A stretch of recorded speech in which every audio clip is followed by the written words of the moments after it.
చేతులు పైకెత్తి ఇలా ఇలా ఇలా ఇలా ఇలా ఇలా ఇలా ఇలా ఇలా ఇలా ఇలా ఇలా ఇలా ఇలా ప్రజలకు ఏ ఒక్కరూ కూడా మంచి చేయకపోగా ప్రజలకు మంచి చేసిన జగన్ను టార్గెట్ చేయడానికి మాత్రమే వీళ్ళది ఏకైక ఎజెండా ఈరోజు కనిపిస్తా ఉంది. ఆలోచన చేయమని అడుగుతా ఉన్నా.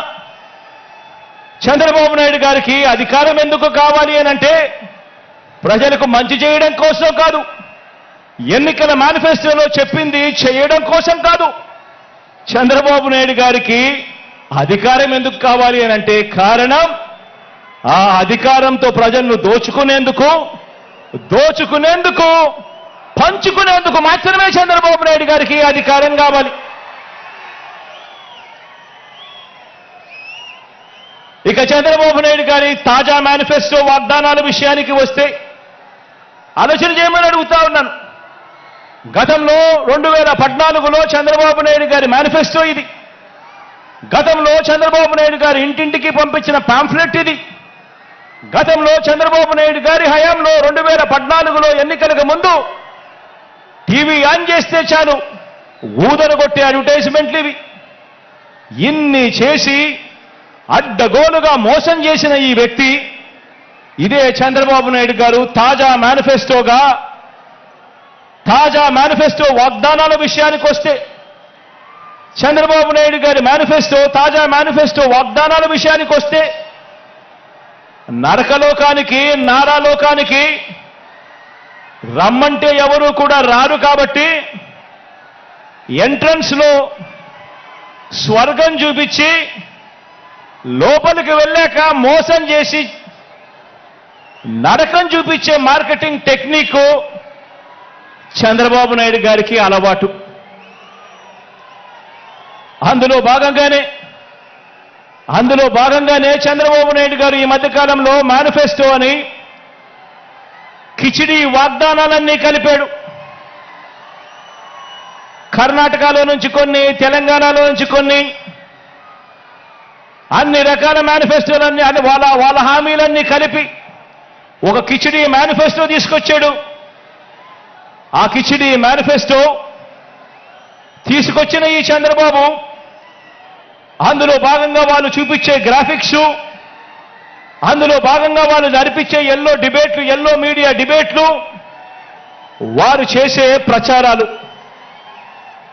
ఆలోచన చేయమని అడుగుతా ఉన్నాను. ఇదే పెద్ద మనిషి చంద్రబాబు నాయుడు గారు చేసే వాగ్దానాలకు శకుని చేతిలో పాచికలకు తేడా ఏమైనా ఉందా అని ఆలోచన చేయమని అడుగుతా ఉన్నా మిమ్మల్ని అందరినీ కూడా. అందుకు భిన్నంగా చంద్రబాబు నాయుడు గారి క్యారెక్టర్కు భిన్నంగా మనందరి ప్రభుత్వం కరోనా కష్ట సమయంలో కూడా ఏమాత్రం కూడా సాకులు చూపకుండా పేదలందరికీ కూడా మేనిఫెస్టోలో ఇచ్చిన ప్రతి మాట ప్రకారం సంక్షేమ పథకాలన్నీ కూడా ప్రతి ఇంటికి అందించాం, ఇంటింటికి అందించాం. నేరుగా మీ బిడ్డ బటన్ నొక్కుతా ఉన్నాడు. నేరుగా నా అక్క చెల్లెమ్మల కుటుంబాల ఖాతాల్లోకి డీబీటీ పద్ధతిలో ఎక్కడా ఎవరు లంచాలు అడగడం లేదు, ఎక్కడా ఎవరు వివక్ష చూపడం లేదు.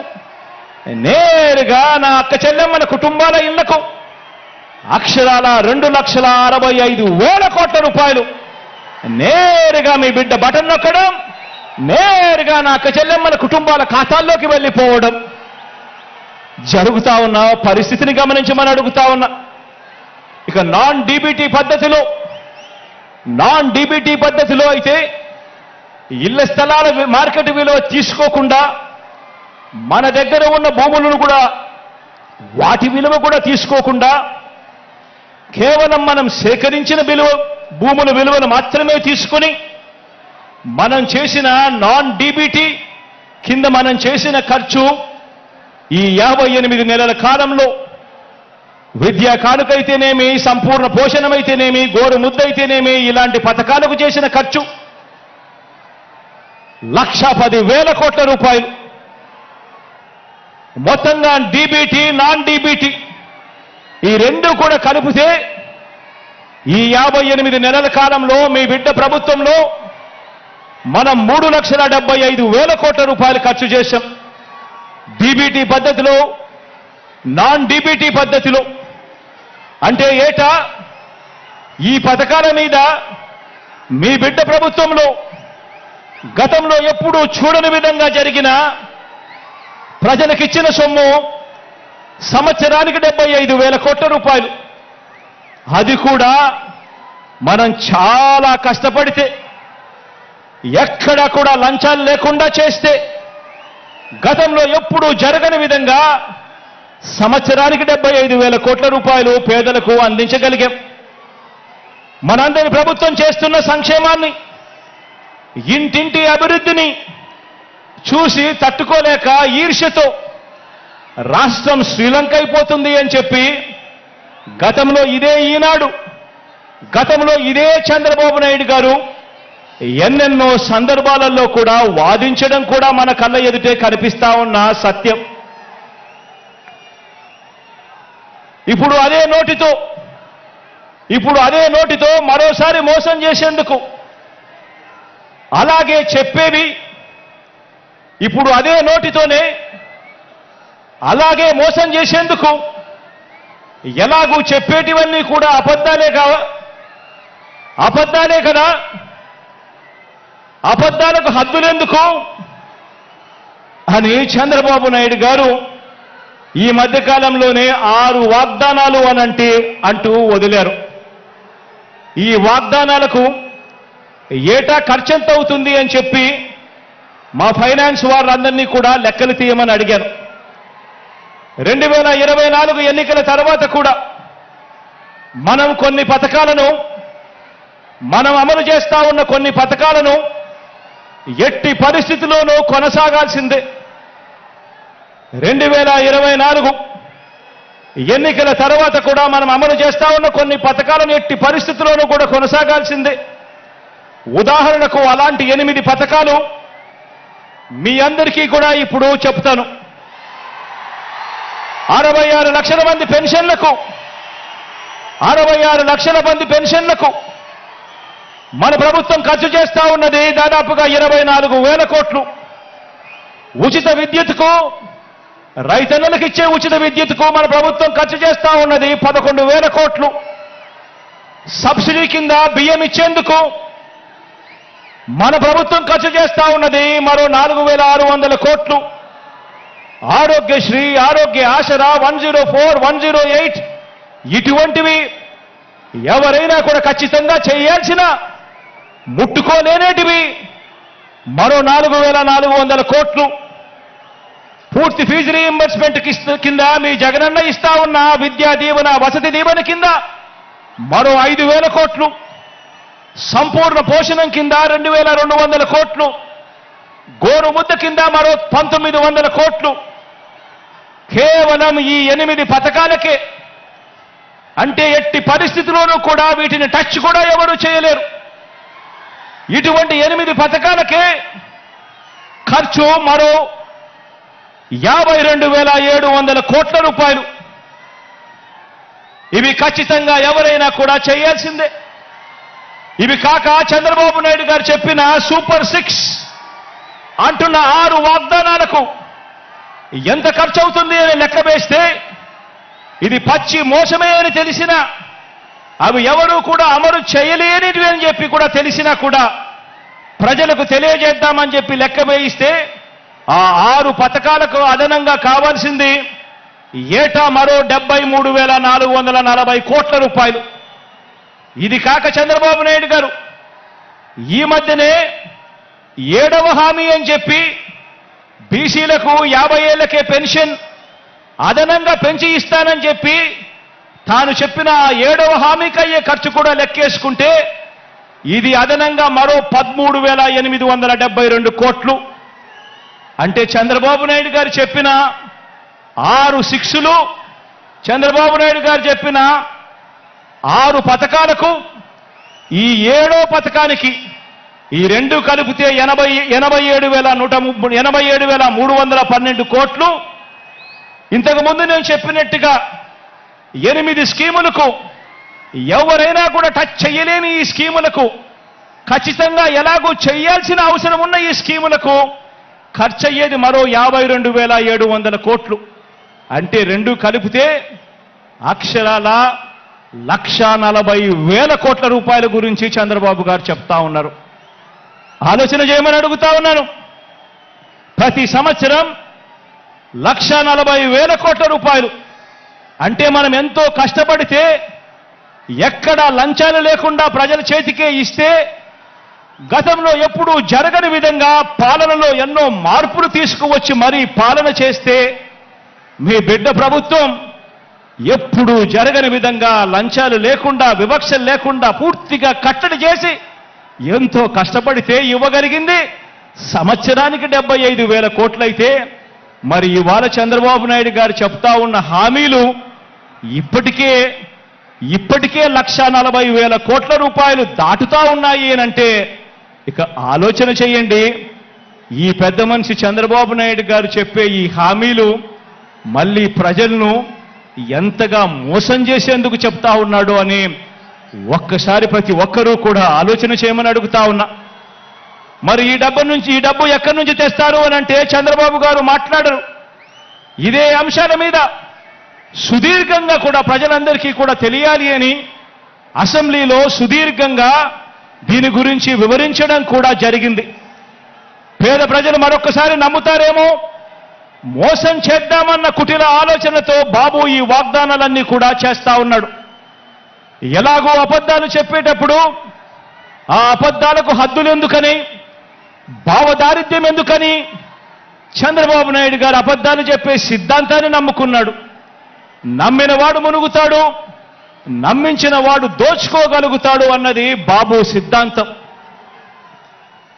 బాబు మేనిఫెస్టో ఏ ఒక్కరైనా కూడా నమ్మటం అంటే బంగారు కడియం ఇస్తానని చెప్పి ఆ పులిని నమ్మినట్టుగానే ఆ కథలో పులిని నమ్మినట్టుగానే ప్రజలందరూ కూడా మోసపోతారు అని కూడా ఈ సందర్భంగా తెలియజేస్తా ఉన్నా. ఆలోచన చేయమని అడుగుతా ఉన్నా. ఈ 58 నెలల్లో 130 సార్లు మీ బిడ్డ బటన్ నొక్కాడు. ఈ 58 నెలల్లో ప్రజల కోసం మీ బిడ్డ 130 సార్లు బటన్ నొక్కాడు. దాదాపుగా 2,70,000 కోట్ల రూపాయలు డీబీటీగా నేరుగా నా అక్క చెల్లెమ్మల కుటుంబాల ఖాతాల్లోకి నేరుగా పంపించాం. దేశ చరిత్రలోనే ఇదొక రికార్డు. మన రాష్ట్రంలో ఎప్పుడూ జరగని విధంగా, మనం ఎప్పుడూ కూడా చూడని విధంగా ఈరోజు ఈ కార్యక్రమం ఈ 58 నెలల్లో జరిగింది అనంటే అది కేవలం మీ జగన్కు మాత్రమే సాధ్యమైంది. అది కేవలం వైఎస్ఆర్ కాంగ్రెస్ పార్టీకి మాత్రమే సాధ్యమైంది అని కూడా చెప్పడానికి గర్వపడతా ఉన్నా.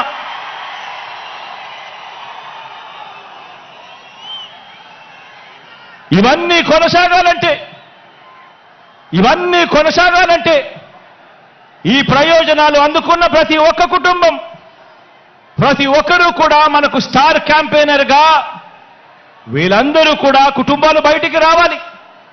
వారు ఓటు వేయడమే కాకుండా 100 మందికి చెప్పి ఓటు వేయించాలి.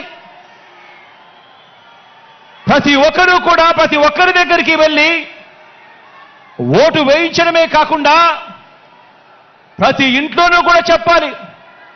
పొరపాటు జరిగితే పేదవాడి భవిష్యత్ అంధకారం అవుతుంది అని చెప్పి ప్రతి ఇంట్లోకి వెళ్ళి చెప్పాలి. ప్రతి గ్రామంలోనూ వెళ్ళి వివరించాలి.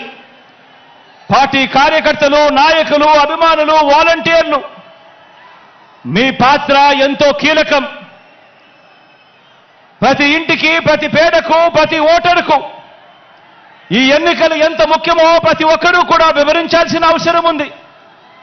ఈ ఎన్నికల్లో వేసే ఓటు వచ్చే 5 సంవత్సరాలలో వారి భవిష్యత్తును ఎలా మారుస్తుందో వివరించటం చాలా అవసరం. 2019 ఎన్నికలకు ముందు మీ జగన్ ఒక మాట చెప్పాడు, గుర్తుందా? 2019 ఎన్నికలకు ముందు మీ జగన్ ఒక మాట చెప్పాడు. ఆ మాట జగన్ చెప్పిన ఆ మాట మీ బిడ్డ వస్తాడు, మంచి రోజులు మీకు తెస్తాడు అని చెప్పి మీ బిడ్డ మీకు మాట ఇచ్చాడు. 2019లో జగన్ ఈ మాట చెప్పాడు. ఈరోజు మళ్ళీ మీ అందరికీ 5 ఏళ్ల తర్వాత మీ బిడ్డ మరో మాట చెప్తా ఉన్నాడు. నేను చెప్పే ఈ మాటను ప్రతి ఊరిలోనూ చెప్పండి, ప్రతి ఇంట్లోనూ చెప్పండి, ప్రతి గడపకు వెళ్ళి చెప్పండి ఈ మాటను. పేదవాడి భవిష్యత్ బాగుపడాలంటే, జరుగుతున్న ఈ మంచి కొనసాగాలి అనంటే మళ్ళీ జగనన్నే తెచ్చుకుందాము అని చెప్పి ప్రతి ఇంటికి వెళ్ళి చెప్పండి, ప్రతి ఊర్లోనూ వెళ్ళి చెప్పండి, ప్రతి గడపకు వెళ్ళి చెప్పండి. పేదవాడి భవిష్యత్ బాగుపడాలంటే, జరుగుతున్న ఈ మంచి కొనసాగాలంటే మళ్ళీ అన్నను తెచ్చుకోవాలి అని చెప్పి ప్రతి ఇంటికి వెళ్ళి చెప్పండి. మన అన్న సీఎంగా తెచ్చుకుందాము, మన అన్న ప్రభుత్వాన్ని మనమే రక్షించుకుందాము. బాబు అనే మాయలోడి వలలో పడవద్దు అని ప్రతి ఇంటికి వెళ్ళి చెప్పండి. మళ్ళీ అన్ననే సీఎంగా తెచ్చుకుందాం, మరింత మంచి అన్నతో చేయించుకుందాం. మనందరి చల్లని దీవెనలతోనే ఇది సాధ్యమవుతుంది అని చెప్పి ప్రతి ఒక్కరికి వెళ్ళి చెప్పండి. మీకోసం నిలబడిన మన అన్న మీద అరడజను పార్టీలు బాణాలు ఎక్కుపెట్టాయి. ఆ అవ్వ తాతలకు, ఆ అక్క చెల్లెమ్మలకు, ఆ రైతన్నలకు, ఆ పేదలకు మీ అందరి తరపున జగనన్న నిలబడ్డాడు కాబట్టి ఈరోజు జగనన్న మీద అరడజను పార్టీలు అరడజను బాణాలు ఎక్కుపెట్టాయి. అయినా అన్న పొత్తులు నమ్ముకోలేదు.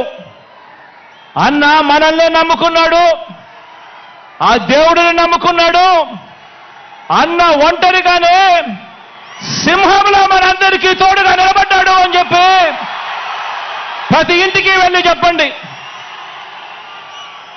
మన అన్న ప్రజల్ని, దేవుడిని తప్ప పొత్తుల్ని, ఎత్తుల్ని నమ్ముకోలేదు.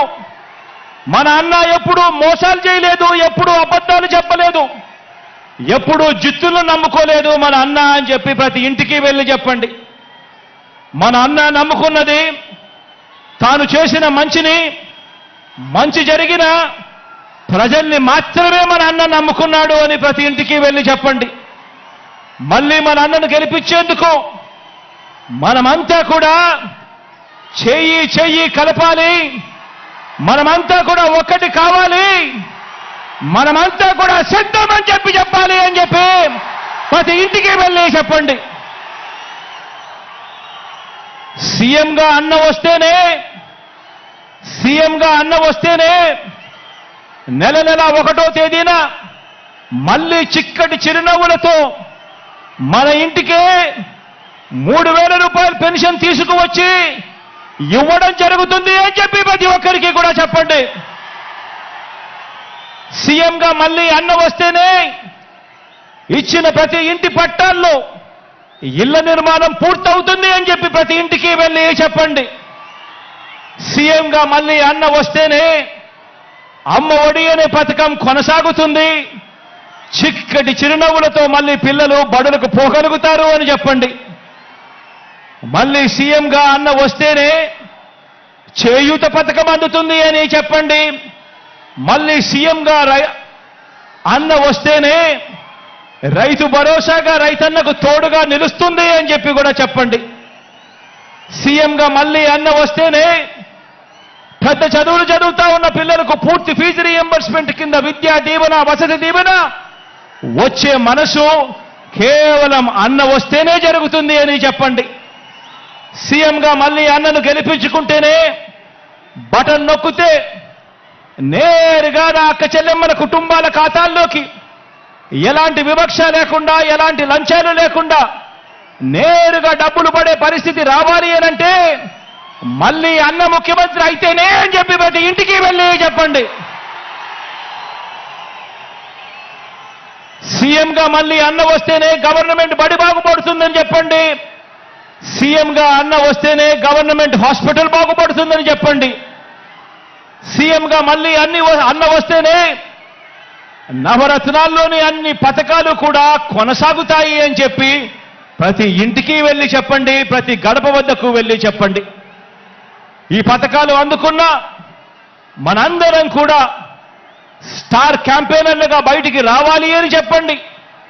ప్రతి ఒక్కరం కూడా ఫ్యాన్ గుర్తు మీద అసెంబ్లీకి ఒక ఓటు, పార్లమెంటు ఒక ఓటుకు వేస్తేనే మళ్ళీ అన్న సీఎం అవుతాడు, అన్ని పథకాలు కూడా మన ఇంటికే వస్తాయి అని చెప్పి ప్రతి ఇంటికి వెళ్ళి ప్రతి అక్కకు చెప్పండి, ప్రతి చెల్లమ్మకు చెప్పండి, ప్రతి అవ్వకు చెప్పండి, ప్రతి తాతకు చెప్పండి, ప్రతి ఆ చెప్పేటప్పుడు అదే చంద్రబాబుకు ఓటు వేయడము అనంటే మీకందే పథకాలన్నింటినీ కూడా రద్దుకు మీరే ఆమోదం తెలిపినట్టే అవుతుంది. పొరపాటున చంద్రబాబు నాయుడు గారికి ఓటేస్తే అని కూడా చెప్పండి. మళ్ళీ జన్మభూమి కమిటీలు వస్తాయి, మళ్ళీ లంచాలు, వివక్షల రాజ్యం మళ్ళీ గ్రామాలలో చెలరేగుతుంది. మళ్ళీ అవ్వలు, తాతలు, రైతన్నలు క్యూలో నిలబడే పరిస్థితి, గవర్నమెంట్ ఆఫీసుల చుట్టూ తిరిగే పరిస్థితి, ఎండనక వాననక ఎవరైనా చనిపోతే కానీ ప్రభుత్వ పథకాలు మళ్ళీ అందని పరిస్థితి మళ్ళీ వస్తుంది అని చెప్పి ప్రతి ఇంటికి వెళ్ళి చెప్పండి. పొరపాటున చంద్రబాబు నాయుడు గారికి ఓటు వేయటము అంటే మీ ఇంటికి వచ్చి పెన్షన్ అందిస్తా ఉన్న వాలంటీర్ వ్యవస్థ రద్దుకు మీరే ఓటు వేసి బలపరిచినట్టే అని చెప్పి ప్రతి ఇంటికి వెళ్ళి చెప్పండి. బాబుకు ఓటు వేయడము అనంటే గవర్నమెంట్ బడిలో ఇంగ్లీష్ మీడియం రద్దుకు మీరే ఓటు వేయడమే అని చెప్పి, ఓటు వేసినట్టే అని చెప్పి ప్రతి ఇంటికి వెళ్ళి చెప్పండి.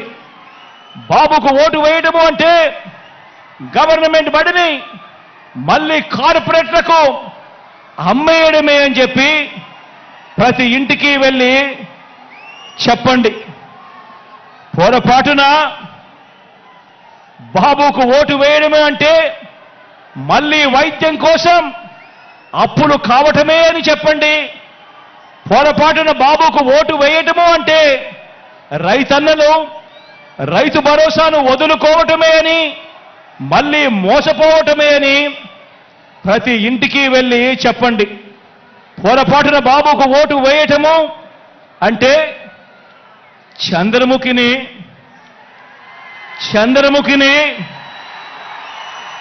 మనమే వెళ్ళి నిద్ర లేపి మన ఇంటికి తెచ్చుకున్నట్టే అని చెప్పి ప్రతి ఒక్క ఇంట్లో కూడా వెళ్ళి చెప్పండి. మనం చేసిన మంచిని చూపించి మనం ఓటు అడుగుతా ఉన్నాం. గతంలో ఎప్పుడూ కూడా చంద్రబాబు నాయుడు గారు మంచి చేయలేదు కాబట్టి మాయ చేసి చంద్రబాబు ఓటు అడుగుతా ఉన్నాడు అని ప్రతి ఇంటికి వెళ్ళి చెప్పండి. వచ్చే ఎన్నికల్లో జగన్కు, ఫ్యాన్కు మీరు వేసే ఓటు మీ బిడ్డల బంగారు భవిష్యత్తుకు వేసే ఓటు అని చెప్పి ప్రతి ఇంటికి వెళ్ళి చెప్పండి. వచ్చే ఎన్నికల్లో ఫ్యాన్కు మీరు వేసే ఓటు మన పేదరికం సంఖ్యలను తెంపుకోవడానికి, మన భవిష్యత్ కోసం మనం వేసుకుంటా ఉన్న ఓటు అని కూడా చెప్పండి. ఫ్యాన్ ఇంట్లోనే ఉండాలి, సైకిల్ ఇంటి బయటే ఉండాలి, తాగేసిన టీ గ్లాసు సింక్లోనే ఉండాలి అని ప్రతి ఇంటికి వెళ్ళి చెప్పండి. ప్రతి అక్కకు వెళ్ళి చెప్పండి, ప్రతి చెల్లెమ్మకు వెళ్ళి చెప్పండి. ఇవన్నీ వివరించి మరి ప్రతి ఇంటికి, మరి ప్రతి ఊరికి ఇంత మంచి మనం చేశాము కాబట్టి, ఇంత మంచి చేసిన తర్వాత 2019కి మించిన మెజారిటీ, 2019కి మించిన మెజారిటీ 175కు 175, 25 ఎంపీలకు 25 ఎంపీలు గెలవడానికి మనమంతా కూడా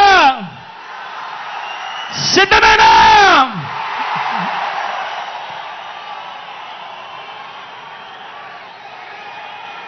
నా ప్రసంగం ముగించే ముందు ఒక్క మాట చెబుతున్నా. మన మేనిఫెస్టో త్వరలో విడుదల చేస్తాం. కానీ చేయగలిగిందే చెబుతాం, చేసేది మాత్రమే చెబుతాం. అందులో చెప్పిన ప్రతి ఒక్కటి కూడా చేస్తాం. జగన్ మాట ఇచ్చాడు అనంటే, జగన్ మాట ఇచ్చాడు అనంటే తగ్గేదే లేదు అని కూడా ఈ సందర్భంగా